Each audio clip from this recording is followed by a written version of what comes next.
Maître Insoliteur est avec nous. Tu me le dis si t'aimes pas ce surnom-là, hein, parce non, qu'on est au début de la saison. Moi, j'aime ça. Je veux voir ce que Karima a en banque pour m'en trouver un autre, par exemple. Okay. On va les mettre les deux en confrontation, puis ensuite, on va décider lequel on garde. C'est comme ça qu'on sort les meilleures idées. Le surpreneur. Le surpreneur, là, c'est bon. On invente des néologismes. Ça y est. OK, là, je vous fais un suivi pour commencer aujourd'hui de la saga de parentalité qui retient le plus d'attention, là, sincèrement, là, non seulement aux États-Unis, mais un peu partout dans le monde. Ça commence par un couple de la Floride. Dans ce temps-là, tu sais que ça va être une bonne nouvelle insolite. C'est ce couple de la Floride, je vais vous montrer l'image parce que ça a fait le tour du monde. C'est Tiffany Score et Stephen Mills qui ont tenté de faire de la fécondation in vitro pendant longtemps, se sont rendus dans un centre de fertilité à Orlando et l'enfant, quand il est né, la petite fille ici qui est désormais surnommée Shay, ben, la petite fille Shay, c'est parce qu'elle n'est pas de la même couleur que les parents. Évidemment, ça pose toutes sortes de questions. Les parents ont fait des tests de parentalité. Puis on comprend que les origines ethniques du bébé Shay sont à 100% sud-asiatiques. Évidemment, la peau beaucoup plus foncée. Les parents, les deux, sont blancs. Ce qui fait en sorte qu'il y a toutes sortes de questions. Là, au départ, tu parles d'infidélité. Est-ce que c'est ça? Non. Finalement, c'est bel et bien qu'on a mis... C'est une petite conversation de couple, mais finalement, c'est pas du tout. Là. C'est en lien avec... Oui. La scène à l'hôpital. Oui, qu'est-ce qui se passe?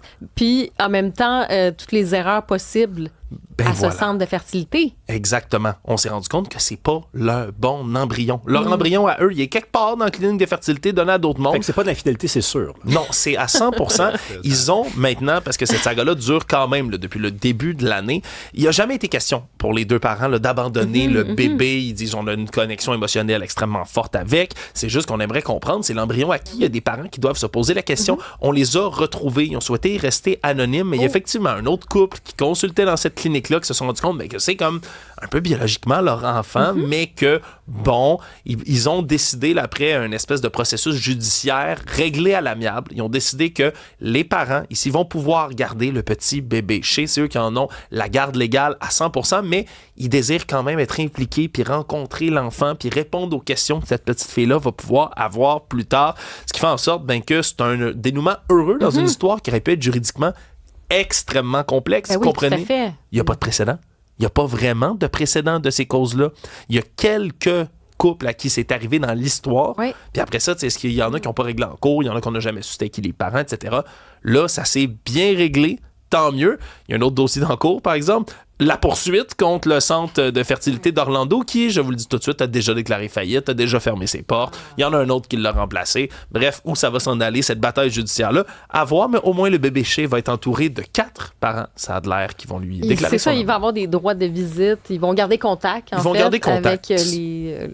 parents, je veux dire, biologiques. Ouais. Mais c'est vrai quand même que ça pose des vraies questions parce que si tu fais des traitements de fertilité puis que ça te prend des mois et des mois, c'est très compliqué. Tu veux quand même t'assurer que le centre, il sait un peu de quoi, tu sais, qu'est-ce qu'il fait là, puis est-ce qu'il fait tout dans les règles de l'art? Ça peut être inquiétant pour d'autres choses, en fait. Ça soulève toutes sortes de questions, effectivement. Aux États-Unis particulièrement, il y a toutes sortes d'études qui démontrent que leur capacité à faire dans les cliniques de fertilité en général, c'est dans les moins bien réglementés de tous les pays développés, dans le fond, aux États-Unis. Donc, on se rend compte qu'il peut y avoir des erreurs comme celle-là qui peuvent se multiplier. Je reste du côté des États-Unis parce qu'il y a des segments qui vont revenir. Vous allez voir, là, hier, je vous parlais des nouvelles avec des animaux. Ça va revenir cet été. Il y a également les enchères qui vont revenir parce que j'adore voir quel genre d'objets on peut mettre aux enchères. Et là, c'est des objets avec des gros prix parce qu'on est en train de vendre une partie des collections des grands studios d'Hollywood. Oh. Et oui, pour la toute première fois, on va être capable, je vais vous en montrer le gros item qui pourrait aller chercher jusqu'à dans les 7 chiffres jusqu'au million. C'est le sabre laser de Luke Skywalker dans l'Empire contre-attaque, attaché après la fameuse main en prothèse qui est coupée par Darth Vader dans la scène fameuse où il dit « Luke, je suis ton père ». Et donc, il y a des gens qui vont pouvoir acheter, on dit que ça pourrait atteindre donc, le million, cet objet-là, aux enchères.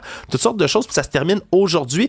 Il y a entre autres des bottes portées par Sylvester Stallone dans Rocky 3, 100 000 $, le début des enchères. L'espèce de fer laser, moi je paye 50$ pour cette affaire. Tu payes 50$ pour ça. Bon, je sais pas si tu es un fan du Magicien d'Oz, sinon. Encore moins. Il y a un chapeau qui a été porté par la méchante sorcière de l'Ouest. 100 000 $ minimum pour obtenir ça aux enchères aujourd'hui. Et il y a également, je vous montre aussi cette image-là, moi j'ai trouvé ça bien curieux, c'est une note écrite à l'endos d'une carte de Saint-Valentin signée avec les paroles écrites à la main de If I Fell de John Lennon et des Beatles, qui a été noté derrière tout ça. Ça commence à 500 000 $ les enchères pour obtenir cette note-là écrite donc de la main de John Lennon. Bref, ça m'a bien fait sourire de voir là, tout ce qu'il y a là-dedans. Et mon favori, ils n'ont pas dit à quel prix ça allait partir, mais je vous avoue que celui-là, c'est un des seuls que je serais allé chercher.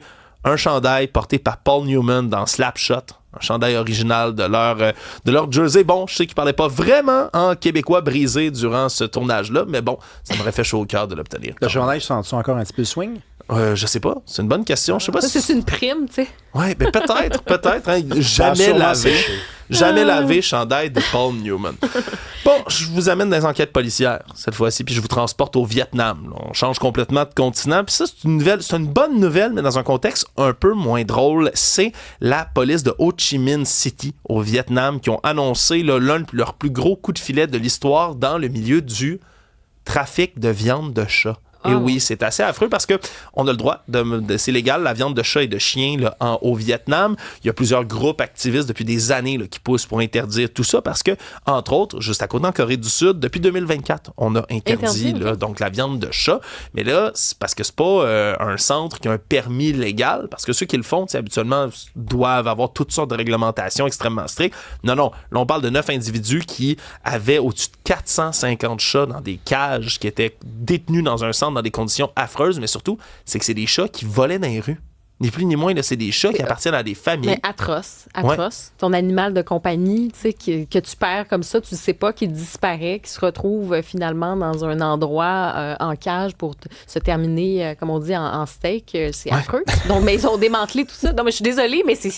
Quelle horreur. Je sais, hein, c'est vraiment le cauchemar d'à peu près n'importe quel propriétaire. On aime les animaux, là. Donc, Puis là, il y a eu des longues files de propriétaires qui ont perdu leur chat, qui sont venus là, justement au centre policier pour récupérer. On dit qu'il y a une cinquantaine d'entre eux qui ont réussi à récupérer leur animal de compagnie à eux. Tu sais, quelle belle histoire dans leur cas. Il y en a d'autres, bien évidemment, qui ont été assez déçus de ne pas le trouver. Dans tous les cas, énormément de chats et de chatons même, parce qu'il y en a qui ont accouché en captivité, qui sont à donner dans ce coin-là d'Ho Chi Minh City.